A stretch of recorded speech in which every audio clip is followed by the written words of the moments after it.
Assalamualaikum warahmatullahi wabarakatuh. Apa kabar? Saya Hirs Munarif dari Forum News Network. Calon Wakil Presiden nomor 2, Gibran Rakabuming Raka, tampaknya tidak bisa mengelak lagi. Dia harus hadir dan wajib menjalani debat sebagai calon Wakil Presiden berhadapan dengan Muhaimin Iskandar dan Mahfud MD. Wah, ini pasti seru, ini adalah momen yang banyak ditunggu-tunggu. KPU hari ini, hari Senin tanggal 11 Desember 2023 mengumumkan debat antar paslon akan berlangsung sebanyak 5 kali. 3 diantaranya antar calon presiden dan 2 debat itu antar calon wakil presiden. Nah, bagi Anda yang sangat penasaran yaitu kapan Gibran itu akan tampil, ini perlu dicatat tanggalnya. Tapi bagi yang sudah terlanjur ilfil, ya jangan nonton. Tapi kalau tetap nekat nonton, risikonya Anda tanggung sendiri. Yang penting saya sudah mengingatkan. Jadwal dan tema debat. Dari 5 pelaksanaan debat yang kami sudah tetapkan, debat pertama untuk Capres dilaksanakan pada tanggal 12 Desember tahun 2023 dengan tema debat pemerintahan, hukum, hak asasi manusia, pemberantasan korupsi, penguatan demokrasi, peningkatan pelayanan publik, penanganan disinformasi, dan kerukunan warga. Sedangkan debat pertama akan disiarkan oleh TVRI dan RRI. Sedangkan untuk debat yang kedua, ini Cawapres dilaksanakan pada tanggal 22 Desember tahun 2023 dengan tema ekonomi kerakyatan dan digital, keuangan, investasi, pajak, perdagangan, pengelolaan APBN, dan APBD, infrastruktur, serta perkotaan. Stasiun televisi yang akan menyiarkan ini grup Transcorp, kemudian Kompas TV, dan BTV. Debat ketiga, ini untuk Capres, yang akan dilaksanakan pada tanggal 7 Januari tahun 2024 dengan tema pertahanan keamanan, hubungan internasional, dan geopolitik. Sedangkan penyelenggara debat, dalam hal ini stasiun televisi yang akan menyiarkan adalah MNC Group. Kemudian debat keempat untuk Cawapres, calon wakil presiden, dilaksanakan pada tanggal 21 Januari tahun 2024. Dengan tema pembangunan keberlanjutan, sumber daya alam, lingkungan hidup, energi, pangan, agraria, masyarakat adat, dan desa. Sedangkan sebagai penyelenggara, TV penyelenggara adalah grup MTech dan Metro TV. Debat kelima untuk Capres, yang grup MTech itu ada SCTV dan Indosiar. Kemudian debat kelima untuk Capres pada tanggal 4 Februari tahun 2024 dengan tema kesejahteraan sosial, kebudayaan, kesejahteraan sosial, kebudayaan, teknologi informasi, pendidikan, kesehatan, ketenagakerjaan, sumber daya manusia, dan inklusi. Pelaksana siaran itu nanti akan ditangani oleh Viva Group, ada TV One dan Antv, serta Net TV dan Garuda TV. Jadi dari penjelasan Komisioner KPU Agus Melas tadi, Gibran itu akan tampil debat pada tanggal 22 Desember. Tolong segera dimasukkan dalam agenda Anda nih ya. Kalau yang masih tradisional taruh di kalender di bold merah, tapi kalau sudah digital ya bisa Anda reminder di gadget Anda. Dan penampilan yang kedua itu tanggal 21 Januari 2024. Ya, hari yang satu tinggal 11 hari lagi dan yang satunya lagi ya masih 1 bulan kurang lah dari sekarang ya. Oh, 1 bulan lebih dong ya dari sekarang ya, karena tanggal 21 Januari 2024. Kalau lihat temanya ini yang akan dijalani Gibran ya lumayan berat ya, walaupun sesungguhnya ini harusnya ini biasa saja karena ini merupakan bagian dari visi misi Capres dan Cawapres. Tapi tetap saja karena selama ini Gibran ini jarang bicara, kalau Anda perhatikan itu ya bicaranya nggak lebih dari durasi 5 menit, dipastikan forum ini akan menjadi semacam forum yang sangat panjang buat dia, karena durasinya ini dari format yang diatur oleh KPU itu sepanjang 150 menit. 150 menit itu 2,5 jam, tapi tentu saja potong. Ada iklan, ada kemudian juga dari moderator dan macam-macam. Jadi sebenarnya nggak sepanjang itu juga lah ya.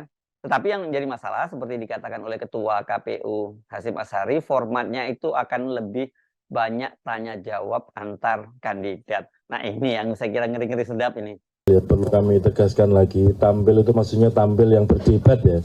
Jadi kalau besok malam kesempatan pertama adalah debat capres, maka yang tampil di panggung untuk berdebat hanya capresnya saja. Ya. Kemudian ini sama dengan Mbak Anissa, Mas Iqbal, kemudian Mbak Gracia kurang lebih hampir sama ya, supaya debatnya ini nggak terkesan monoton, nggak seperti cerdas cermat, ada interaksi atau tidak. Kami pastikan bahwa di dalam rundown itu justru kesempatan antar calon untuk berinteraksi itu boleh dikatakan untuk debat pemilu 2024 ini lebih banyak ya. Sebagai gambaran begini, pada kesempatan pertama itu nanti saya sampaikan bahwa panelis akan menyusun 18 pertanyaan. 18 pertanyaan itu kan ada 6 segmen. Berarti ada 3 pertanyaan yang disiapkan untuk masing-masing segmen. Satu segmen ada 3 pertanyaan. Kemudian masing-masing calon, masing-masing peserta debat, capres, itu nanti sebelum memasuki perdebatan mengambil dulu secara acak, akan dapat pertanyaan yang mana, itulah yang akan disampaikan oleh moderator. Dan setelah mendapatkan itu, misalkan kesempatan pertama si calon A misalkan ya, itu kemudian calon B dan C diberikan kesempatan untuk menanggapi apa yang disampaikan oleh calon A. Dan setelah menanggapi, calon A juga diberikan kesempatan untuk menanggapi balik, supaya kemudian clear di bagian perdebatan itu. Tapi pada dasarnya di bagian awal sebelum masuk kepada pertanyaan, masing-masing diberikan kesempatan untuk menyampaikan visi misi program sesuai dengan tema pemerintahan, pemberantasan korupsi, HAM, pelayanan publik, dan lain-lain ya. Nah, pada dasarnya pada kesempatan itu menyampaikan visi misi program terlebih dahulu dalam durasi yang ditentukan. Dan kesempatan berikutnya pendalaman, istilahnya pendalaman dengan cara mengambil daftar pertanyaan secara acak. Kemudian demikian juga seterusnya giliran si B misalkan ngambil daftar pertanyaan, dia akan menjawab, dan kemudian diberi kesempatan calon A dan calon C untuk mengajukan pertanyaan. Demikian juga nanti calon B diberi kesempatan untuk menjawabi pertanyaan atau respon dari calon yang lain, dan seterusnya. Kemudian itu untuk sesi kedua ya, setelah visi misi. Kemudian yang ketiga juga demikian. Itu juga kesempatannya adalah mengambil pertanyaan dan seterusnya sebagaimana yang kami sampaikan. Jadi boleh dikatakan dari segmen-segmen yang disediakan itu kesempatan untuk berinteraksi antar calon boleh dikatakan lebih banyak lah. Lebih banyak itu maksud saya dari rundown yang ada kesempatan untuk boleh dikatakan yang menyampaikan sendirian tanpa tanggapan yang soal penyampaian visi misi program. Nah setelah itu untuk pendalamannya modelnya tadi, pendalamannya dengan diajukan pertanyaan. Dan kemudian yang paling akhir sesi ke-6 itu adalah pernyataan penutup atau closing statement. Jadi dari 6 segmen itu yang masing-masing capres diberikan kesempatan untuk menyampaikan visi misi tanpa diajukan pertanyaan, itu sesi pertama atau segmen pertama. Kemudian segmen ke-6 adalah penyampaian closing statement atau pernyataan penutup. Nah segmen kedua, segmen ketiga, segmen keempat, segmen kelima, semuanya modelnya interaksi antar calon dengan pertanyaan yang diajukan atau disiapkan oleh panelis.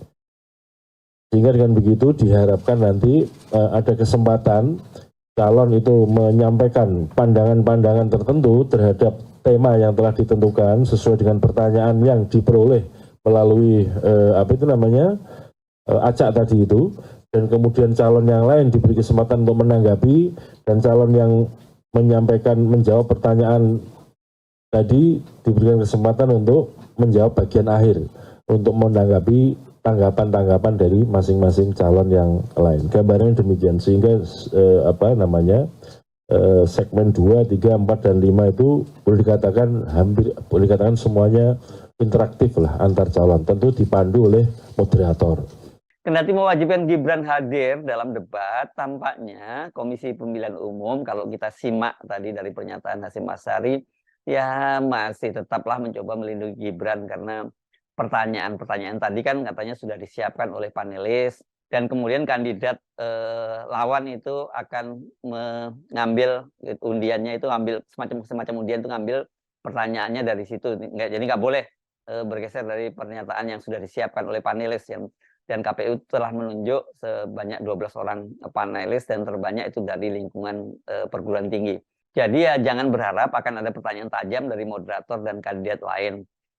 Dan tapi siapa juga yang bisa jamin bahwa pertanyaan-pertanyaan itu tidak bocor atau dibocorkan. Namun tetap saja menurut saya ini akan jadi momen yang kita tunggu-tunggu tampilnya Gibran ini. Apalagi kita tahu ya gayanya Cawapres Muhaimin Iskandar ini kan sering nyelonong saja, cerutukan-cerutukannya itu pasti akan membuat suasana jadi lebih segar. Dan kalau dia berani lebih sedikit menabrak aturan gitu, dengan langsung mengkonfrontasi Gibran, ya akan seru ini ya. Saya yakin debat antar Cawapres ini lebih banyak ditunggu-tunggu oleh publik ketimbang debat antar calon presidennya sendiri. Publik sudah banyaklah menyaksikan tampilnya calon presiden Anies Baswedan, Ganjar Pranowo maupun Pak Prabowo. Kalau Pak Prabowo ini malah soal debat begini pasti dia sudah veteran, karena dia sudah 2 kali tampil sebagai capres dan sekali malah menjadi cawapres. Jadi ini adalah debat yang keempat, biasa. Tapi buat Gibran ini pasti sesuatu hal yang sangat baru. Bukan hanya para capres, tapi saya kira publik juga sudah sering menyaksikan bagaimana Muhaimin Iskandar dan Mahfud MD bicara di depan publik. Dua-duanya ini panggung singa podium lah. Kalau Gibran saya kira ini saya kira ini baru pertama kali dia akan tampil dalam debat semacam ini. Kalau toh dia pernah tampil dalam debat di Solo pada waktu dia menjadi calon wali kota, kan beda banget dengan yang sekarang terjadi. Apalagi lawannya waktu itu kita tahu lawannya adalah lawan boneka gitu ya, lawan yang disiapkan agar Gibran tidak menghadapi kotak kosong. Nah bagi kita saya kira ini juga kalau nonton debat Gibran ini akan menjadi kesempatan langka sekali seumur hidup ya, karena Anda akan menyaksikan kandidat cawapres seperti Gibran. So saran saya, baik yang bersemangat menunggu debat maupun yang sudah ilfil untuk melihat penampilan Gibran, sebaiknya tetap nonton. Kapan lagi Anda mendapat kesempatan langka seperti ini? So don't miss it. Saya Hersum Arif dari Forum News Network. Sampai jumpa lagi. Wassalamualaikum warahmatullahi wabarakatuh.